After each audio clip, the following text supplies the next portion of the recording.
So I'm going to share something a little personal with you guys, and it's about how my eating habits was keeping me fat despite me trying to lose weight and thinking I was doing the right thing. But before we dive in, hi, my name is Waisha. Welcome to my channel. Don't forget to subscribe and hit that notification bell to stay up to date with future content.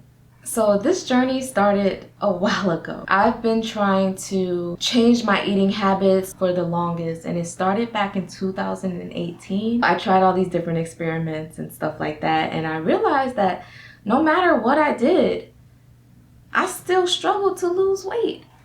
What's going on? Why am I still fat? No, but seriously, I was just like, what is going on? It took me a while. A lot of trial and error to realize that these eating habits that I'm about to share with you guys are what kept me fat and made it really hard for me to meet my weight loss goals. All right, so we're gonna just jump right into it. The first thing that I did was eating while enjoying a show. I didn't realize that this was a bad habit that I had that kept me fat. And the reason being is that I associated eating food with enjoying a good TV show. You know what I'm saying? So whenever I had dinner, had lunch or whatever, a snack, the first thing I did before I even took my first bite was sit in front of the TV or laptop or whatever it was, press play, and then I began to eat. I did not realize that as I was doing that, I am now no longer mindful of what I'm eating. So I'm watching this show and I'm just getting it before I know it, the plate is gone. But my mind didn't resonate with me that I just ate all that food and that I probably don't need to consume anymore. With me still wanting to enjoy the show and enjoy food, I go for seconds and continue the pleasure, the fun. And I didn't realize that that was really bringing me down. It really was not serving me. So one of the things that I did to try to break that habit was turn off the TV. And whenever I decide to eat, I find a place, a dining room table, and I sit there with the food and I enjoy it. And I have no distractions, no phone, no anything. And I realized that naturally I ate much less because I was being mindful of me eating slowly. And then once the plate was gone, it was just that. I was like, okay, I'm good, I'm satisfied. So number two, which it was so frustrating to me, I often skipped meals, mainly breakfast. So in my mind or in my head, I figured my body doesn't really seem to enjoy eating that early in the morning. Whenever I did, my stomach usually ached or it felt sore and I was just uncomfortable for the rest of the day. So what I did was I stopped eating breakfast altogether. And in my mind, I rationalized it by saying, okay, this is just a form of intermittent fasting. It can't hurt. Going longer without eating is only going to benefit you in the long run, right? So kudos to you. Great job, great job. Wrong. I didn't realize that what I was doing was slowing down my metabolism. Because in the morning when we first wake up, we need to fuel our bodies with something. So with me starting my day off with absolutely nothing but water and expecting to get all this energy and having my first meal at noon, I didn't realize that I was slowing my metabolism down and essentially counteracting what I was trying to do, which was lose weight. A middle ground that I found was, yes, my stomach still hurt if I eat early in the morning, but it depends on what I eat. So instead, I consume juices, cold pressed juices in the morning, and it's absolutely perfect. It doesn't hurt my stomach. It's very light, fresh. I'm getting vitamins and nutrients early in the day. And sometimes I even eat fruit as well, mainly the juicy fruits. Juicy. Like watermelon, pineapples, grapes. If I eat fruits or juices in the morning, then I'm good to go. And I realized that when doing that, all of a sudden, I've had like more energy. Losing weight was a bit easier as well now that I think about it. Yeah, because normally I think what my body was doing was storing the fat because it knew it wasn't going to get any food until later on in the day. But I can say that switch did help. It did give me the energy that I needed to get through my day.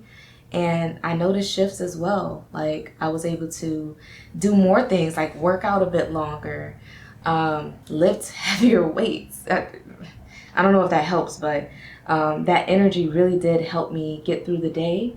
And I think that also helped me with my weight loss as well. But anyways, number 3, which was a big no-no that I learned eventually, and it's dismissing portion sizes. Yeah, so I used to get so annoyed because I'm like, I'm eating the right things. Like I'm eating salad, I'm eating fruits, I'm eating nuts.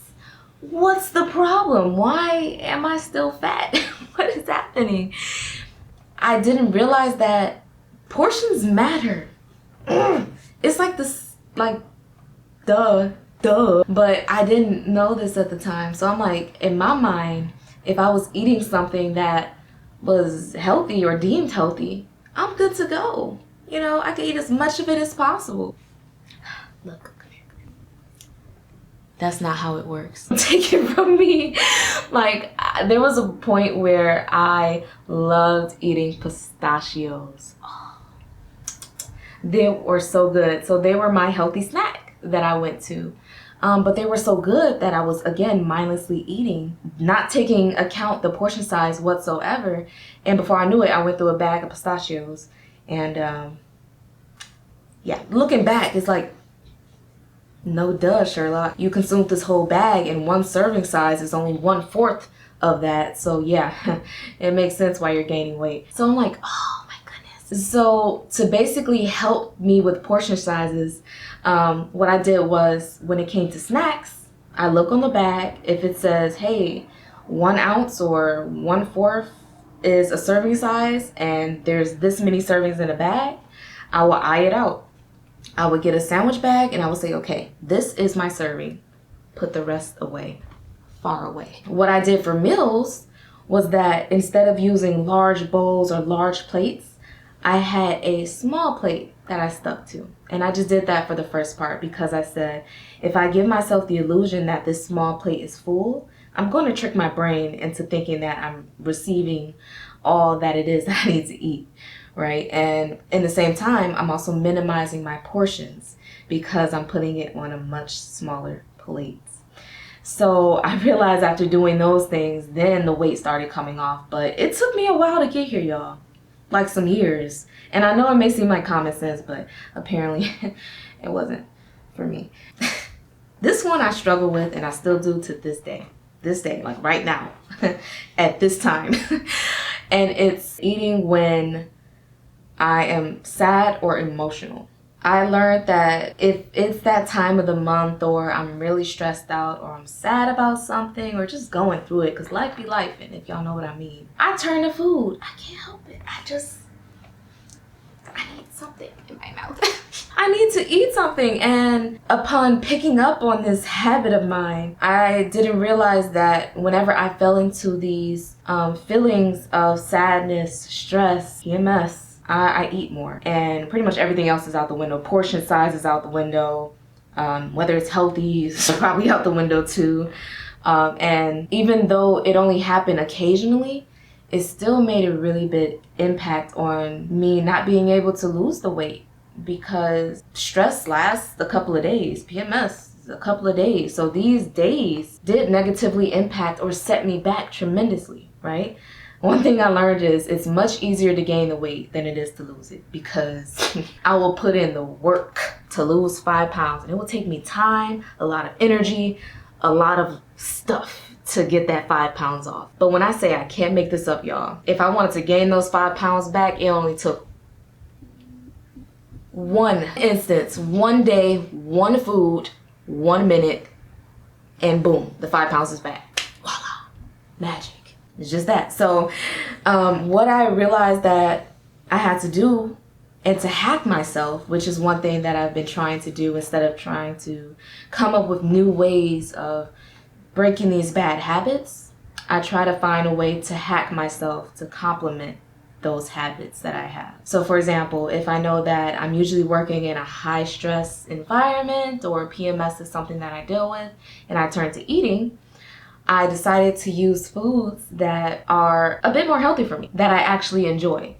And one of those things for me is watermelon. I love watermelon. I could eat that all day. So when I am feeling this urge of stress or whatever, I do make sure that I have watermelon nearby because I don't mind snacking on that, right?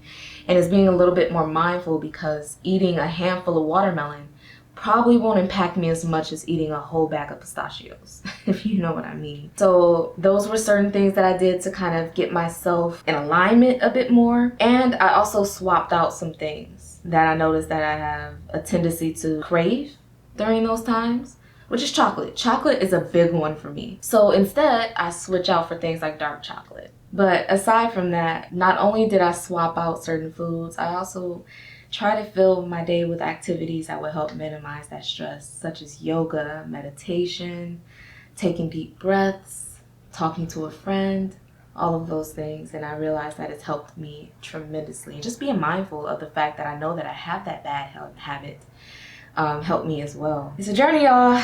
It's a journey, but now we're here. Those were the 4 bad habits that kept me fat, and the 4 ways I kind of tweaked it so that I'm able to reach my goals. Now I want to hear from you. Have any of you guys faced any similar issues or having similar habits that you just can't seem to shake? Let me know in the comments below. Let's have this conversation. And if you enjoyed the video, please like, subscribe, and share the love. I would truly appreciate it. And yeah, like I said, I'm sending love and light to you and your loved ones. And I hope to see you guys in the next video. All right. Peace and love.